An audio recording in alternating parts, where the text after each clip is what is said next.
Meaning of Helena Rubinstein. Helena Rubinstein. Helena Rubinstein. Helena Rubinstein. Helena Rubinstein.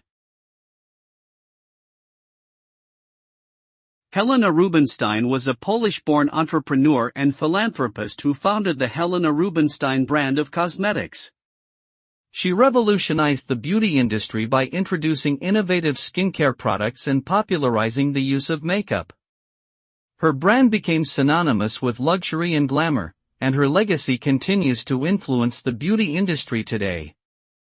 In addition to her business success, Rubinstein was a noted art collector and philanthropist, supporting causes related to education and the arts.